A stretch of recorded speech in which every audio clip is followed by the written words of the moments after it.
species include beautiful landscapes such as mountains, fields, beaches, lakes, and rivers. So hence, it is not surprising that Polanians are enjoying the blessings of natural resources present in their locality. As in fact, freshwater pearl mussel, which is considered an endangered mollusk species, keep on thriving in its rivers. So however, there is lack of information on what extent does this species is distributed to the area. Therefore, this study aims to determine the spatial distribution and population density of freshwater pearl mussel in the intermunicipality of Sual. So the data that will be gathered in this study will serve as guide in the policy making on the protection of the said species. Likewise, the data that will be collected will serve as baseline information in conducting further researches on freshwater pearl mussel, which can help lawmakers, academic researchers, and even locals in understanding more the ecology, biology, and conservation and management of these species. So, statement of the problem. So, generally, this study aims to assess the spatial distribution and population of freshwater pearl mussel in the riverine systems of the municipality of Sual. So, specifically, una, to determine the spatial distribution of the freshwater pearl mussel in the riverine systems of the municipality of Sual. Second is to determine the population density of the freshwater pearl mussel in the riverine systems, again, of Sual. Also, I would like also to determine the water quality parameters in the riverine system of the municipality of Sual, as it could have also a significant effect or impact on the growth of the freshwater pearl mussel, no? Such as the temperature, the turbidity, the pH, and the dissolved oxygen. Likewise, the freshwater pearl mussel beds will be also characterized, so based on the substrate particle size, the organic matter, and of course, of the associated mollusk species.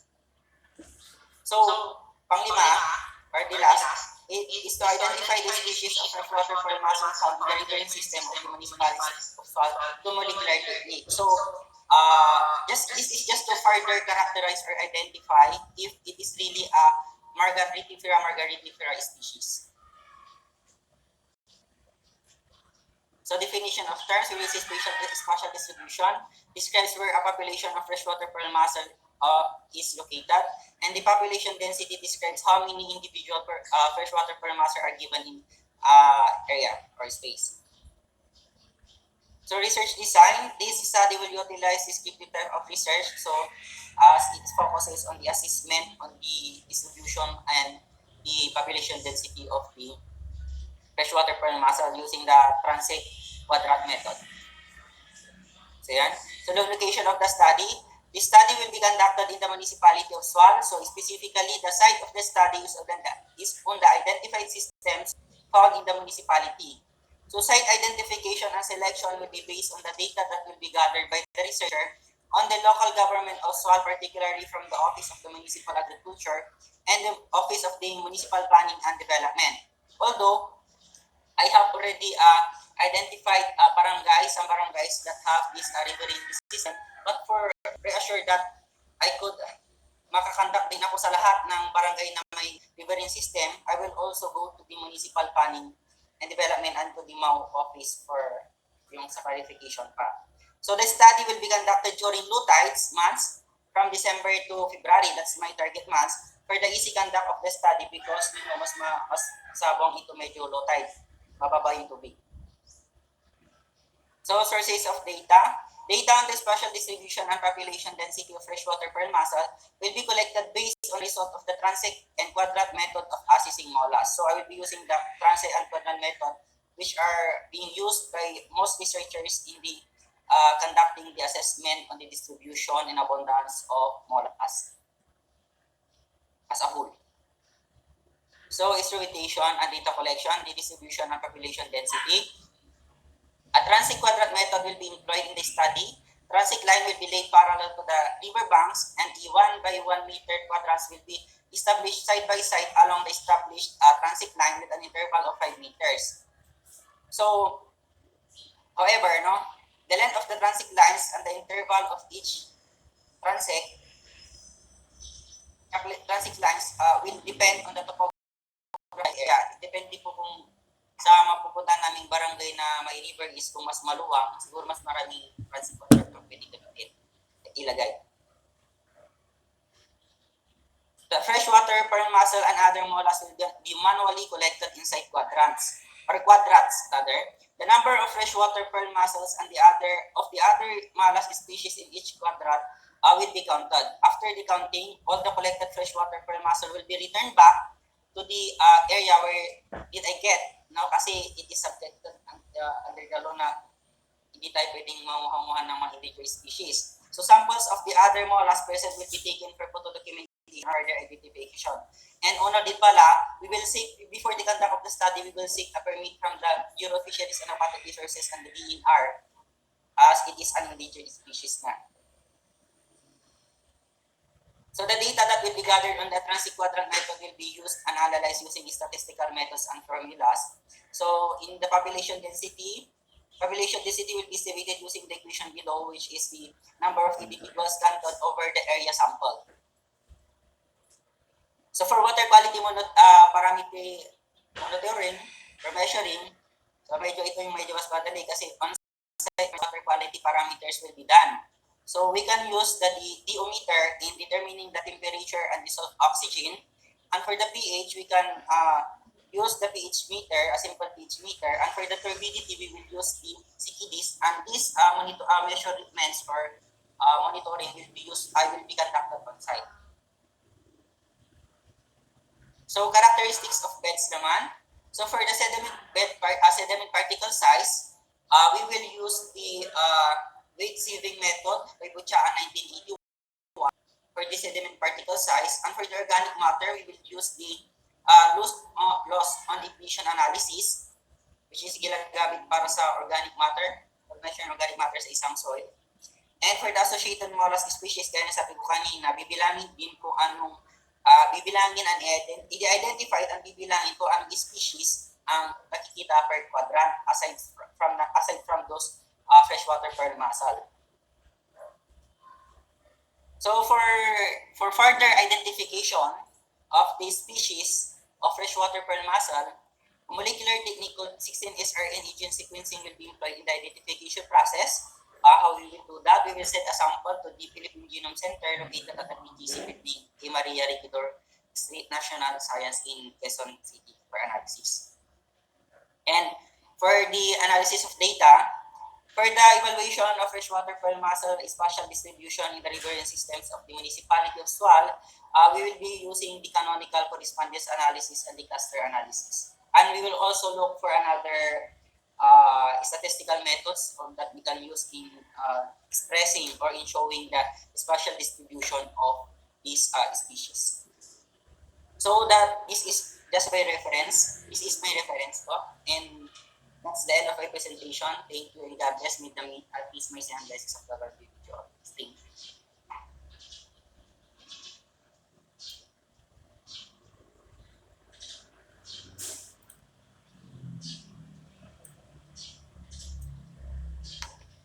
I am now ready for the Q&A. Okay, so thank you for your presentation, Elmer. So, Elmer, yan ba yung pearl mussel? So they can have pearl? Sorry? They produce sperm?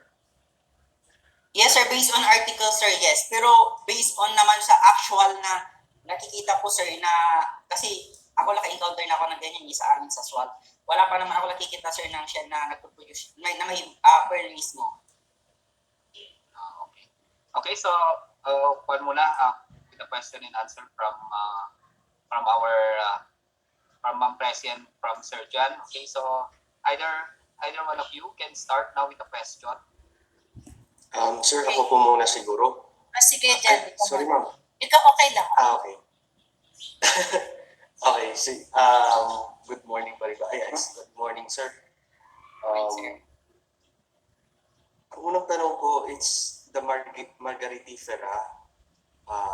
You already identified the species or you are going to identify the species?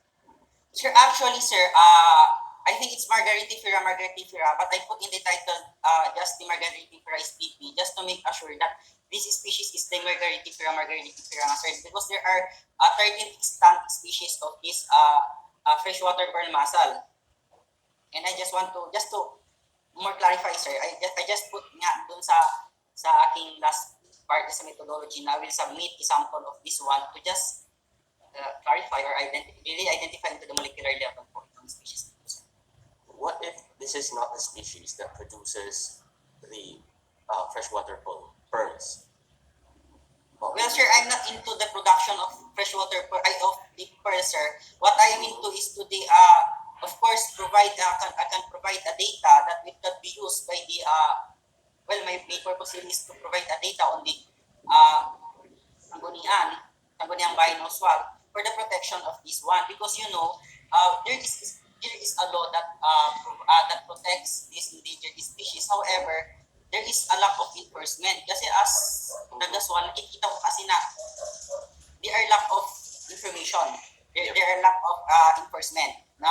So maybe we can put after this study, we can submit this one to the Sanggunian, then we can pass a law, can provide us fund, then they can pass a law which give certain fund for the information dissemination of this species, and of course for the protection and rehabilitation, and of course possible na makapag-create din ng ng protected areas for this species, sir.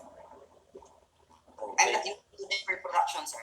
Oh, yeah, but I'm not also referring to the production, sir. Yes, sir. My concern is that you are talking about endangered species, but you are not yet sure what species is this one. You said you have several extant species or existing species Yes, in the sir. environment. By checking out the spatial distribution and population, what is now the importance of this species if you found out that it doesn't have any commercial value? If in your presentation or situation analysis, you're talking about the margaritifera, which is more of the species that produces the freshwater pearl. Sure. First, I will answer about the species identification. So, all extant species of freshwater pearl master are all endangered, sir. Yeah. They are all endangered.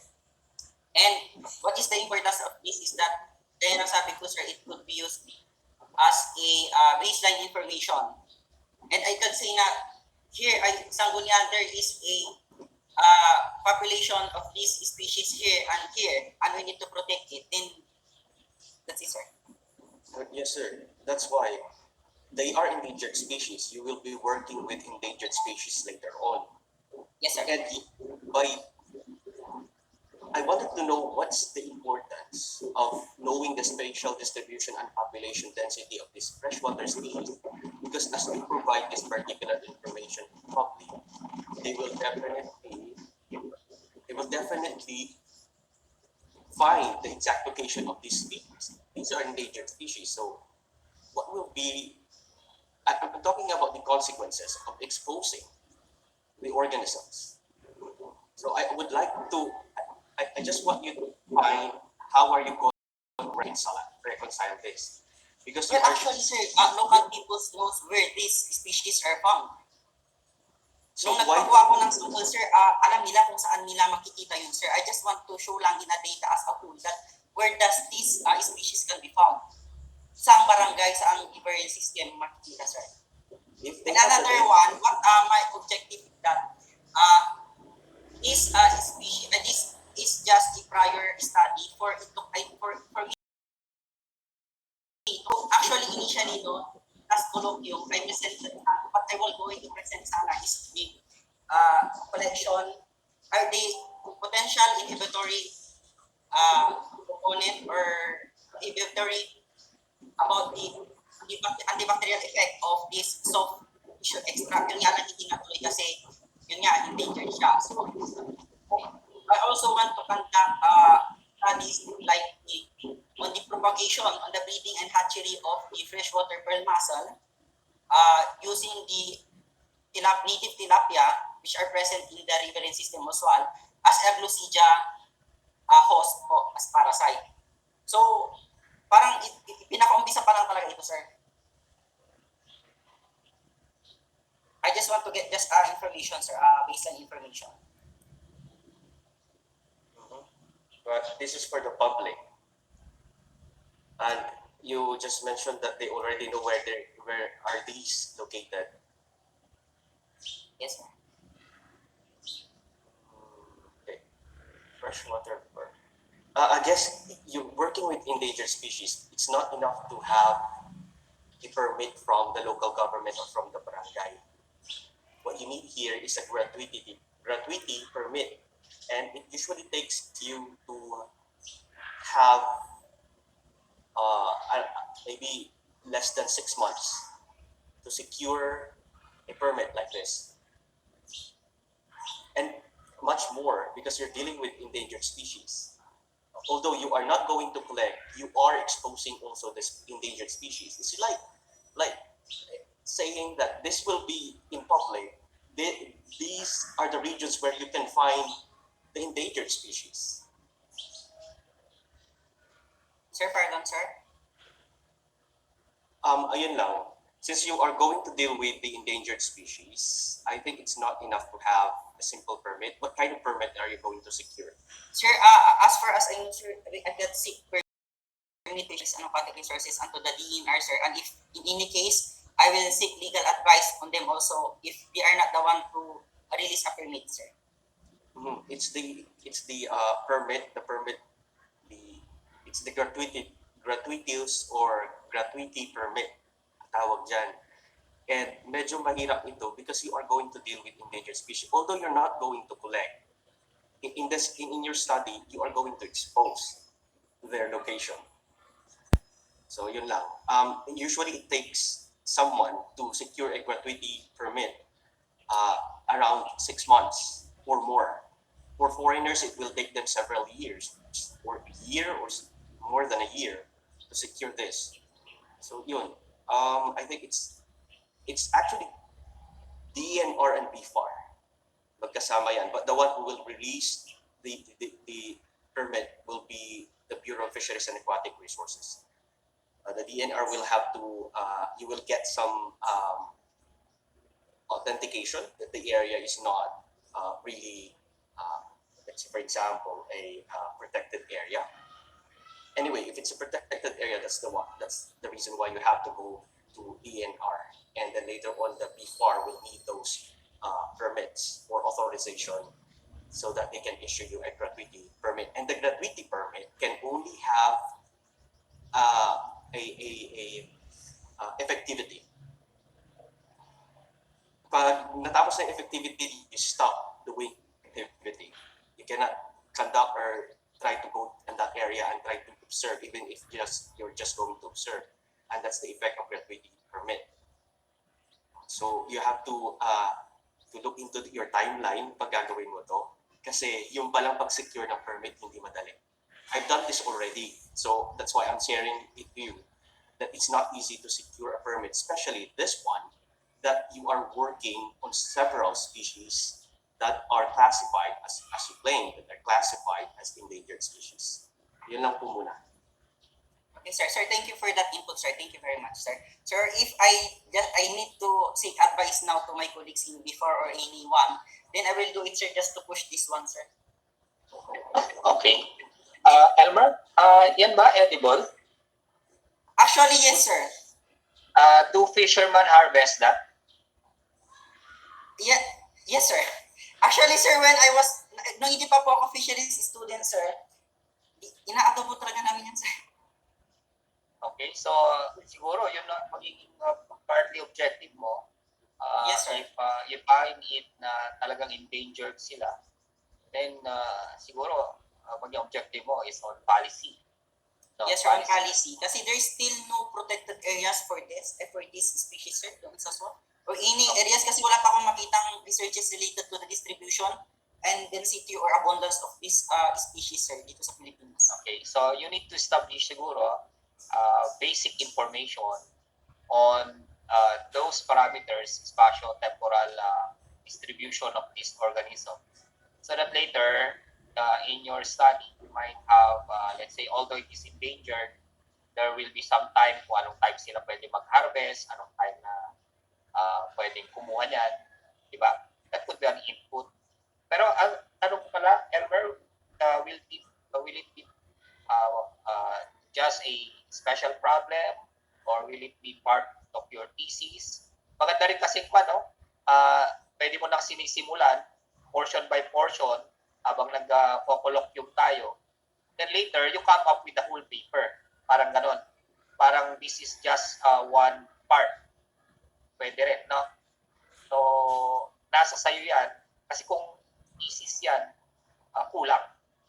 So, maganda siguro na this is just part 1, then later yung part 2, ibahin mo naman, pero related pa rin.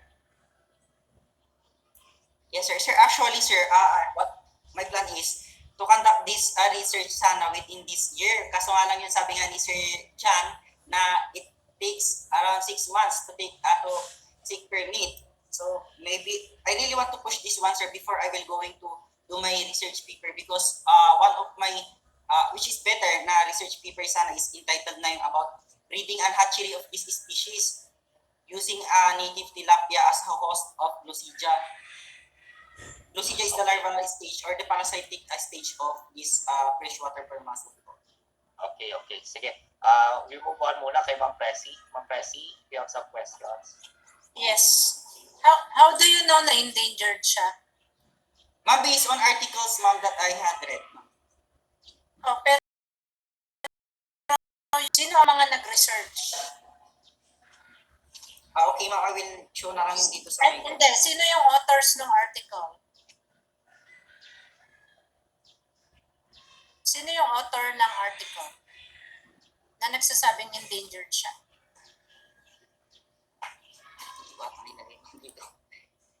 So there are articles, ma'am, based on the siguro pagbasihan na din lang natin yung